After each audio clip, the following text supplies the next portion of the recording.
It is important that social justice is taught in today's world. Social justice is treating one another fairly no matter where a person comes from. It's giving respect, giving love, and providing privileges to one another in every situation. One way a teacher could teach social justice in the classroom is to have students study different cultures and different ways of living. This will help students get an understanding about different cultures and come to realize that every culture deserves the same respect and privileges in the world. A person's identity, worldview, and prior experiences affect who they are today and what they stand for. I grew up in a Dutch Christian Reformed community. This community shaped me into becoming who I am today. One important lesson I learned growing up was to love everyone the way Jesus loves us. I am so grateful for growing up in a community where Jesus was number one. No, this community was not perfect. Everyone makes mistakes. It had its bumps and bruises, just like every community. But still today, I know and believe that God created each and every one of us, and each and every person in this world deserves to be treated with love and respect.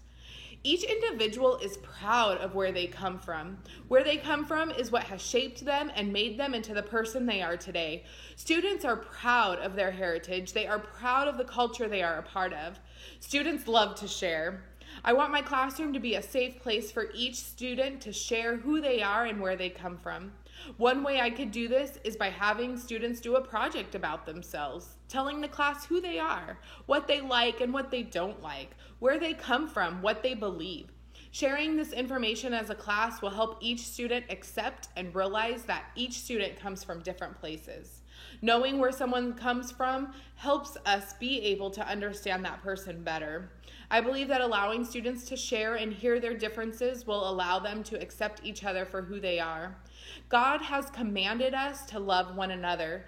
In Matthew 7, verse 12, it's stated, "In everything, therefore, treat people the same way you want them to treat you, for this is the law and the prophets." What a wonderful verse. Before we talk, we need to think about what we are saying. Would we want someone to talk to us the way we are talking to others? How do we want to be treated? Do we want others to treat us the way we are treating others? God has given us this law and we must abide by it. I have 2 daughters who are in elementary school, and I want them to be treated with love and respect and fairness in their classrooms.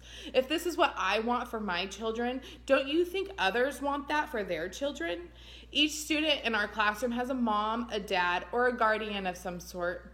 Treat their children the way you would want your children to be treated in the classroom.